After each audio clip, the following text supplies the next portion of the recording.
Hi hello നമസ്കാരം. അപ്പോൾ നമ്മൾ ഇന്ന് പറയാൻ പോകുന്നത് ഇൻട്രാഡേ ട്രേഡിങ്ങിൽ ഒരു അഡ്വാൻസ്ഡ് ട്രേഡേഴ്സ് യൂസ് ചെയ്യുന്ന ഒരു സീക്രട്ട് ആയിട്ടുള്ള സ്ട്രാറ്റജിയാണ്. ഇത് സീക്രട്ട് ആണോ എന്ന് ചോദിച്ചു കഴിഞ്ഞാൽ സീക്രട്ട് എന്ന് പറയാൻ പറ്റില്ല. കാരണം സീക്രട്ട് എന്ന് പറയാൻ പ്രധാന കാരണം ഇത് അധികം പേര് ശ്രദ്ധിക്കാതെ പോകുന്ന ഒരു വിഷയമാണ്.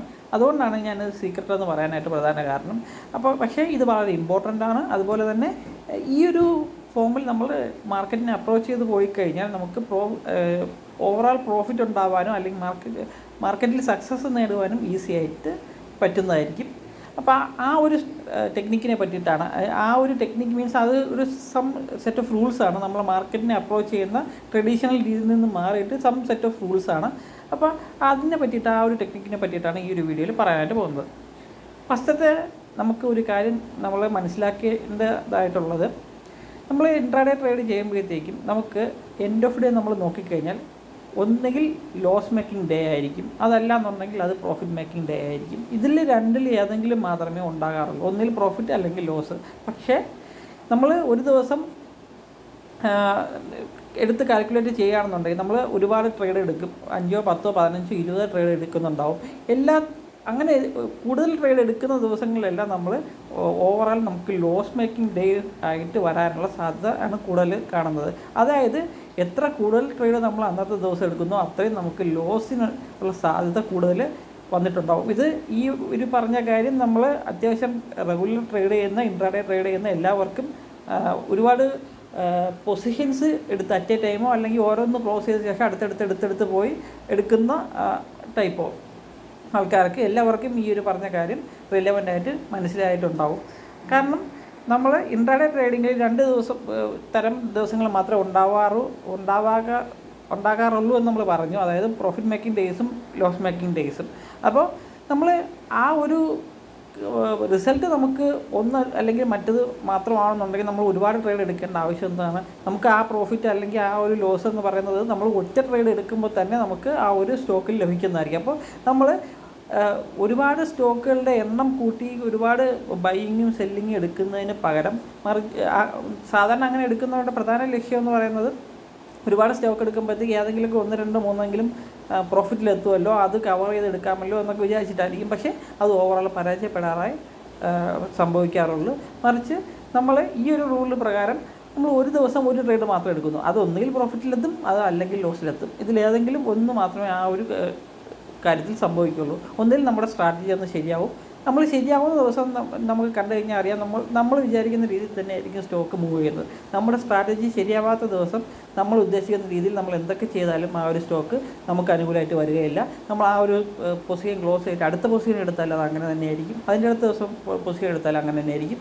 ലോസ് ഒരിക്കൽ സംഭവിച്ചിട്ടുണ്ടെങ്കിൽ ആ ദിവസത്തെ മിക്കവാറും ദിവസങ്ങളിലും ആ ദിവസം എടുക്കുന്ന എല്ലാ ട്രേഡും ലോസ് ആകാനുള്ള സാധ്യതയാണ് കൂടുതലുള്ളത്. അതുകൊണ്ട് തന്നെ നമ്മൾ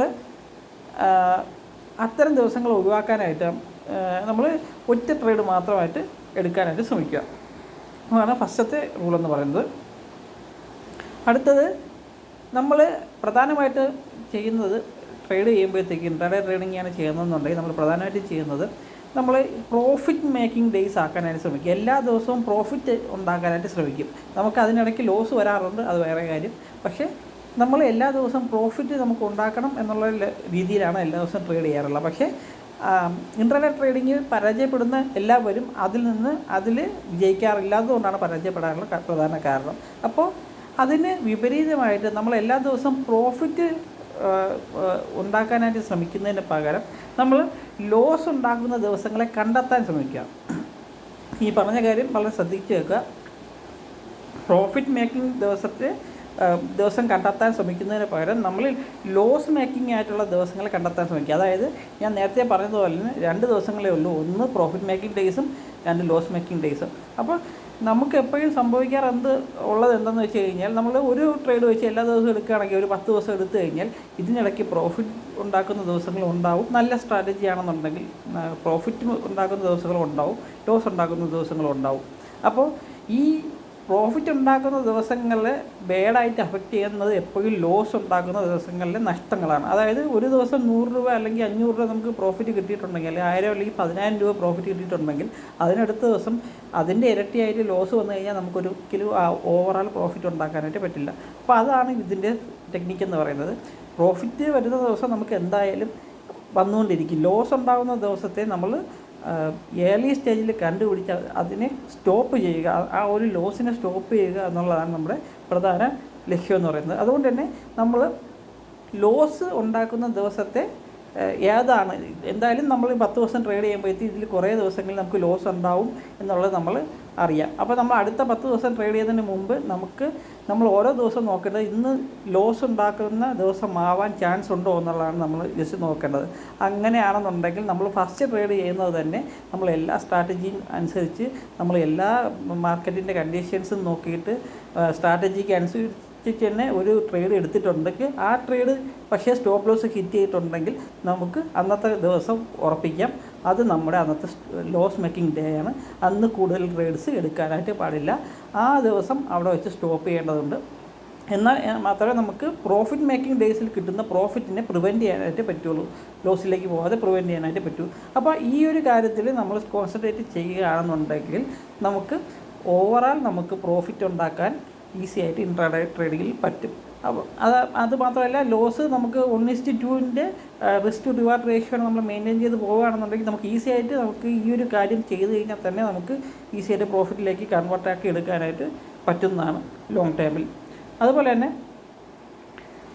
വളരെ പ്രധാനപ്പെട്ട ഒരു കാര്യമാണ്, നമ്മൾ മാർക്കറ്റിനെ പ്രെഡിക്റ്റ് ചെയ്യാൻ ശ്രമിക്കാതെ ഇംപ്ലിമെൻറ്റ് മോസ്റ്റ് പാർട്ട് ഓട്ടോമാറ്റിക്കലി. അതായത് ഈ പറഞ്ഞതിൻ്റെ ഉദ്ദേശം എന്താണെന്ന് വെച്ച് കഴിഞ്ഞാൽ ഓട്ടോമാറ്റിക് മാർക്കറ്റ് ഡിസൈഡ് ചെയ്യട്ടെ മാർക്കറ്റിൽ എന്താണ് സംഭവിക്കുന്നത് എന്നുള്ളതും അതുപോലെ തന്നെ നമുക്ക് മാർക്കറ്റ് എന്ത് തരണം എന്നുള്ളതും ഒക്കെ മാർക്കറ്റ് ഡിസൈഡ് ചെയ്യട്ടെ. ഇപ്പോൾ ഫോർ എക്സാമ്പിൾ ഞാനാണെന്നുണ്ടെങ്കിൽ ഒരു ട്രേഡ് എടുക്കുമ്പോഴത്തേക്കും അത് കുറച്ച് വലിയ ടൈം ഫ്രെയിമിൽ എടുക്കും. ഇൻട്രാഡേയിൽ കുറച്ച് വലിയ ടൈം ഫ്രെയിമിൽ എടുക്കും. വലിയ ടൈം ഫ്രെയിമിൽ എടുക്കുമ്പോഴത്തേക്കുള്ള പ്രധാനപ്പെട്ട ഗുണം എന്തെന്ന് വെച്ച് കഴിഞ്ഞാൽ അതിൻ്റെ ആക്യുറസി കൂടും.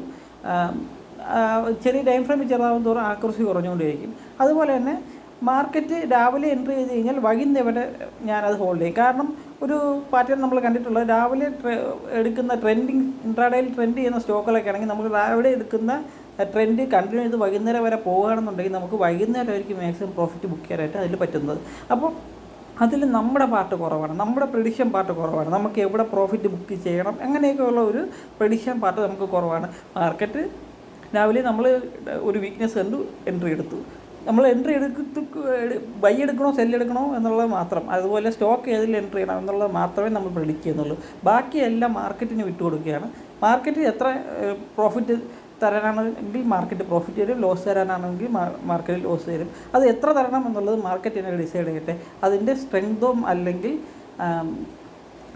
എന്താണ് ആ ഒരു വീക്ക്നെസ്സിന് അനുസരിച്ച് നമുക്ക് ആ ഒരു പ്രോഫിറ്റ് അല്ലെങ്കിൽ ലോസ് ലഭിക്കുന്നതാണ്. ചില ദിവസങ്ങളിൽ ഇത് നല്ലതും ആവാറുണ്ട്, ചില ദിവസങ്ങളിൽ മോശം ആവാറുണ്ട്. നമ്മൾ അങ്ങനെ ചെയ്യുമ്പോഴത്തേക്ക് നമുക്ക് ചിലപ്പോൾ 1:2 ഒന്നും കറക്റ്റ് ആ ഒരു കാൽക്കുലേഷൻ ചെയ്ത് മനസ്സിലാക്കി പോകാൻ പറ്റിയെന്നില്ല. പക്ഷേ ഓവറാൾ നമുക്ക് ലോസ് കുറവും പ്രോഫിറ്റ് കൂടുതലായിട്ടുള്ള സ്ട്രാറ്റജീസ് നമ്മൾ ഡെവലപ്പ് ചെയ്യേണ്ടിയിരിക്കുന്നു. അപ്പോൾ അതൊരു എക്സാമ്പിൾ ഞാൻ പറഞ്ഞാണ് എങ്ങനെയാണ് ഓട്ടോമാറ്റിക്കലി ഇംപ്ലിമെൻറ്റ് ചെയ്യുന്നത്. അതുപോലെ തന്നെ നമ്മൾ ബ്രേക്ക് ഔട്ട് വന്നു കഴിഞ്ഞാൽ ബ്രേക്ക് നമ്മൾ മാർക്കറ്റ് തന്നെ ഒരു ഇൻഡിക്കേഷൻ തരികയാണ്. നമ്മളൊന്നും പ്രെഡിക്റ്റ് ചെയ്യുന്നില്ല, താഴേക്ക് പോകാനുള്ള സാധ്യതയുണ്ട് അല്ലെങ്കിൽ മുകളിലേക്ക് പോകാനുള്ള സാധ്യതയുണ്ട്, ബ്രേക്ക് ഔട്ട് വന്നിട്ടുണ്ട്. അതുപോലെ വോള്യത്തിൻ്റെ ഇൻഡിക്കേഷൻ. അങ്ങനെ മാർക്കറ്റിനെ മാക്സിമം ഡിപ്പെൻഡ് ചെയ്ത് കൊണ്ടുള്ള ട്രേഡ് എടുക്കുക. നമ്മൾ എന്താണ് സ്റ്റോക്കിന് പ്രെഡിക്റ്റ് ചെയ്യാനായിട്ട് ശ്രമിക്കാതിരിക്കുക. മാക്സിമം പ്രെഡിക്ഷൻ പാർട്ട് കുറച്ചുകൊണ്ട് മാർക്കറ്റിനെ അതിൻ്റെ ഡൈനാമിക്കായിട്ടുള്ള നേച്ചറിനെ നമുക്ക് അനുകൂലമായിട്ട് മാറ്റാനായിട്ട് എപ്പോഴും ശ്രമിക്കുക. മൂന്നാമത്തെ ഏറ്റവും വലിയ പ്രധാനപ്പെട്ട പോയിൻ്റാണ് ഡോണ്ട് റഷ് എന്നുള്ളത്. ഡോണ്ട് റഷ് എന്ന് പറഞ്ഞു കഴിഞ്ഞാൽ നമ്മൾ മാർക്കറ്റിന് മുമ്പിൽ അല്ലെങ്കിൽ സ്ക്രീനിന് മുമ്പിൽ ഒരുപാട് നേരം ഇരുന്ന് കഴിഞ്ഞാൽ നമുക്കൊന്നും ചെയ്യാതിരിക്കാൻ ഒരിക്കലും പറ്റില്ല. നമ്മൾ മാർക്കറ്റിങ്ങിനെ അട്രാക്ട് ചെയ്തുകൊണ്ടിരിക്കും. ഒരു പുതിയ കാര്യങ്ങൾ കാണിച്ചിട്ട് ചാർട്ട് പാറ്റേൺസ് കാണിച്ചിട്ട് നമുക്ക് പുതിയ കാര്യങ്ങളെ കാണിച്ച് അട്രാക്ട് ചെയ്തുകൊണ്ടിരിക്കും. അത് ശരിക്കും നമ്മുടെ ഒരു ട്രാപ്പാണ്.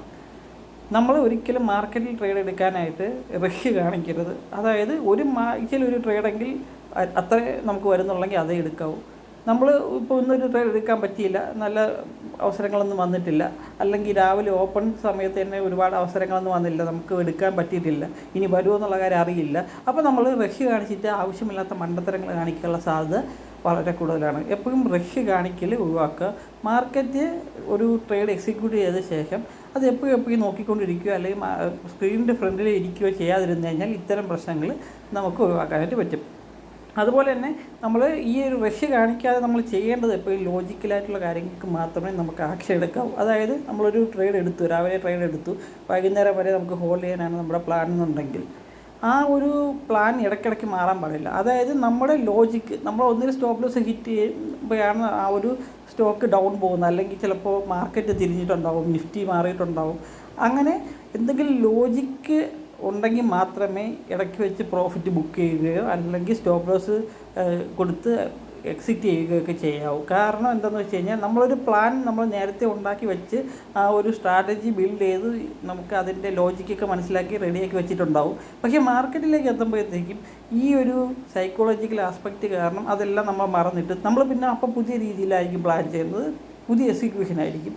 അപ്പോൾ പുതിയ എക്സിക്യൂഷൻ ചിലപ്പോൾ മാർക്കറ്റിൽ അന്നത്തെ ദിവസം നമുക്ക് പ്രോഫിറ്റ് ഉണ്ടാക്കി തന്നിട്ടുണ്ടാവാം. പക്ഷേ ആ ഒരു പുതിയ പ്ലാൻ ചിലപ്പോൾ ഓവറാൾ പെർഫോമൻസ് ചെയ്യുന്ന ഒരു പ്ലാൻ ആയിരിക്കില്ല. അപ്പം നമ്മൾ നമ്മുടെ രീതിയിലുള്ള മാറ്റങ്ങൾ ഇടയ്ക്കിടയ്ക്ക് സ്ട്രാറ്റജീസിൽ വരുത്തുന്നതിന് പകരം ഒരു വർക്കിംഗ് ആയിട്ടുള്ള സ്ട്രാറ്റജി കണ്ടുപിടിച്ച് അതിൻ്റെ ഒരു വർക്കിംഗ് ആയിട്ടുള്ള റൂൾസ് ഫോളോ ചെയ്ത് റെഗുലറായിട്ട് പോവുക.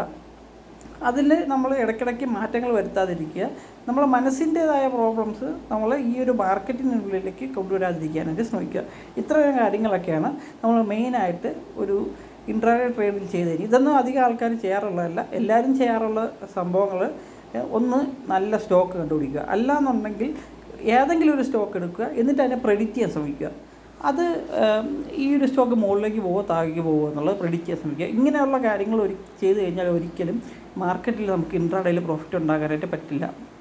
നമ്മളൊരു സൈക്കോളജിക്കൽ ആസ്പെക്റ്റ് വെച്ചിട്ട് ഒന്നാമത്തെ കാര്യം ഞാൻ പറഞ്ഞത്, ലോസ് ഉണ്ടാക്കുന്ന ദിവസം ആദ്യമേ കണ്ടുപിടിച്ച്, ഇപ്പം നമ്മളൊരു രാവിലെ ഒരു ട്രേഡ് എടുത്തു, ചെറിയൊരു ലോസ് നമുക്ക് പറ്റി, അന്നത്തെ ദിവസം പിന്നെ ട്രേഡ് ചെയ്യാൻ പാടില്ല. അതിനർത്ഥം നമ്മളെല്ലാ കണ്ടീഷൻസും നോക്കിയിട്ടും ഒരു ട്രേഡ് എടുത്ത് അത് ലോസിലെത്തിയിട്ടുണ്ടെങ്കിൽ ബാക്കി നമ്മൾ അതേ കണ്ടീഷൻസ് വെച്ചിട്ടാണല്ലോ, അതേ നമ്മുടെ നോളജ് വെച്ചിട്ടാണല്ലോ നമ്മൾ പിന്നും ട്രേഡ് അന്നത്തെ ദിവസം എടുക്കാൻ പോകുന്നത്. അപ്പോൾ അതും ലോസിൽ വരാനുള്ള സാധ്യത കൂടുതലാണ്. അതുകൊണ്ട് അങ്ങനെയുള്ള ദിവസങ്ങൾ നമ്മൾ കംപ്ലീറ്റ്ലി ഒഴിവാക്കിയിട്ട് തൊട്ടടുത്ത ദിവസം വന്നു കഴിഞ്ഞാൽ നമുക്ക് ആ ഒരു ലോസിനെ ഈസി ആയിട്ട് കവർ ചെയ്യാനായിട്ട് പറ്റും. കാരണം അന്ന് നമ്മൾ ഒറ്റ ട്രേഡേ എടുത്തിട്ടുള്ളൂ, നമ്മൾ ലോസ് ചെറുതേ വരുത്തിയിട്ടുള്ളൂ. അങ്ങനെ ഉള്ള കേസാണെന്നുണ്ടെങ്കിൽ നമുക്ക് തൊട്ടടുത്ത ദിവസം നമുക്ക് ഈസി ആയിട്ട് ആ ഒരു ലോസിനെ കവർ ചെയ്യാൻ പറ്റുന്നതേ ഉള്ളൂ. മറിച്ച് നമ്മൾ അന്നത്തെ ദിവസം ലോസിലായല്ലോ എന്ന് വിചാരിച്ചിട്ട് കൂടുതൽ ട്രേഡ് എടുത്തുകൊണ്ടിരുന്നു കഴിഞ്ഞാൽ കൂടുതൽ ലോസ് ആയിക്കൊണ്ടിരിക്കും. അതുപോലെ തന്നെ തൊട്ടടുത്ത ദിവസം അത് കവർ ചെയ്യാനായിട്ട് നമുക്ക് കൂടുതൽ ബുദ്ധിമുട്ട് വന്നുകൊണ്ടിരിക്കും. അപ്പോൾ അങ്ങനെയുള്ള കാര്യങ്ങൾ ചെയ്യരുത്. മാർക്കറ്റിൽ ഒരുപാട് റഷ് കാണിക്കാനായിട്ട് പാടില്ല. അതുപോലെ തന്നെ മാർക്കറ്റിന് മാക്സിമം നമ്മൾ പ്രെഡിക്ഷൻ പാർട്ട് എത്ര കുറയ്ക്കാൻ പറ്റുമോ അത്രയും കുറയ്ക്കുക. എന്നിട്ട് മാർക്കറ്റിനെ ഒരു ഓട്ടോമാറ്റിക്കൽ വേയിൽ നമ്മൾ ട്രീറ്റ് ചെയ്യുക. ഈ ഒരു 3 കാര്യങ്ങൾ നമ്മൾ മെയിനായിട്ട് ചെയ്യുകയാണെന്നുണ്ടെങ്കിൽ മിക്കവാറും അത്യാവശ്യം കുറച്ച് നാളായ എക്സ്പീരിയൻസ്ഡ് ആയിട്ടുള്ള ട്രേഡേഴ്സിൻ്റെ കാര്യമാണ് പറയുന്നത്. അങ്ങനെയുള്ള, അതായത് അവരുടെ കയ്യിൽ സ്ട്രാറ്റജീസും മറ്റു കാര്യങ്ങളൊക്കെ റെഡിമെയ്ഡായിട്ട് ഉണ്ടാവും വർക്കിംഗ് ആയിട്ടുള്ള, എന്നാലും പക്ഷേ വിജയിക്കാൻ പറ്റുന്നുണ്ടാവില്ല ഇത്തരം ചില കാര്യങ്ങളുടെ പ്രോബ്ലംസ് കൊണ്ടിട്ട്. അങ്ങനെയാണെന്നുണ്ടെങ്കിൽ അവരുടെ ഒരു അപ്രോച്ച് ഒന്നുകൂടി ചെക്ക് ചെയ്തിട്ട് പുതിയൊരു അപ്രോച്ചിലേക്ക് പോകാനാണ് ഈ ഒരു ചെറിയ ടെക്നിക്കിൽ നമ്മൾ യൂസ് ചെയ്യുന്നത്. നമുക്കെപ്പോഴും നമ്മളൊരു അപ്രോച്ച് വർക്ക് ചെയ്തിട്ടില്ലെങ്കിൽ അതിന് ഓപ്പോസിറ്റായിട്ട് എന്തായാലും തീർച്ചയായിട്ടും മറ്റൊരു അപ്രോച്ച് ഉണ്ടാവും. ആ ഒരു അപ്രോച്ച് നമ്മൾ ട്രൈ ചെയ്തുകൊണ്ടിരിക്കുക. ഈ ഒരു കാര്യം എനിക്കിപ്പോൾ പെട്ടെന്ന് ഞാൻ കുറച്ച് എക്സാമ്പിൾസ് പറഞ്ഞിട്ടുണ്ടെങ്കിലും ഈ ഒരു കാര്യത്തിന് തന്നെ ഒരുപാട് ആസ്പെക്റ്റുകളുണ്ട്, ഒരുപാട് എക്സാമ്പിൾസ് നമുക്ക് പറയാൻ പറ്റുന്നതായിട്ടുള്ള കാര്യങ്ങളാണ്. അപ്പോൾ ഇങ്ങനെയുള്ള കാര്യങ്ങൾ നമ്മൾ ശ്രദ്ധിച്ച് ഓവറോൾ ഈ ഒരു ലോജിക്ക് മനസ്സിലായിട്ടുണ്ടോ എന്ന് വിചാരിക്കുന്നു. ഇങ്ങനെ ഒരു കാര്യങ്ങൾ നമ്മൾ നോക്കിയാണ് ട്രേഡ് ചെയ്യുന്നുണ്ടെങ്കിൽ നമുക്ക് ഇൻട്രാഡേയിൽ ഈസി ആയിട്ട് നമുക്ക് പ്രോഫിറ്റ് ഉണ്ടാക്കാനായിട്ട് പറ്റും.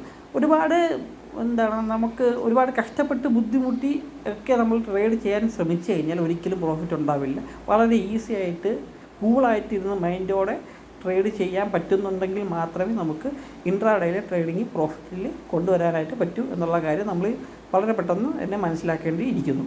അപ്പോൾ ഇതൊക്കെയാണ് ഈ വീഡിയോയിൽ പറയാനുള്ളത്. നമ്മുടെ ടെലിഗ്രാം ഗ്രൂപ്പിൽ ജോയിൻ ചെയ്യാൻ താല്പര്യമുള്ളവർക്ക് ലിങ്ക് ഡിസ്ക്രിപ്ഷനിലുണ്ട്, ക്ലിക്ക് ചെയ്ത് ജോയിൻ ചെയ്യാവുന്നതാണ്. അതുപോലെ തന്നെ പ്രോഫിറ്റ് മാർട്ടിൽ അക്കൗണ്ട് എടുക്കാൻ താല്പര്യമുള്ളവർക്കും ലിങ്ക് ഡിസ്ക്രിപ്ഷനുണ്ട്, ക്ലിക്ക് ചെയ്ത് ജോയിൻ ചെയ്യാവുന്നതാണ്. അപ്പോൾ ശരി.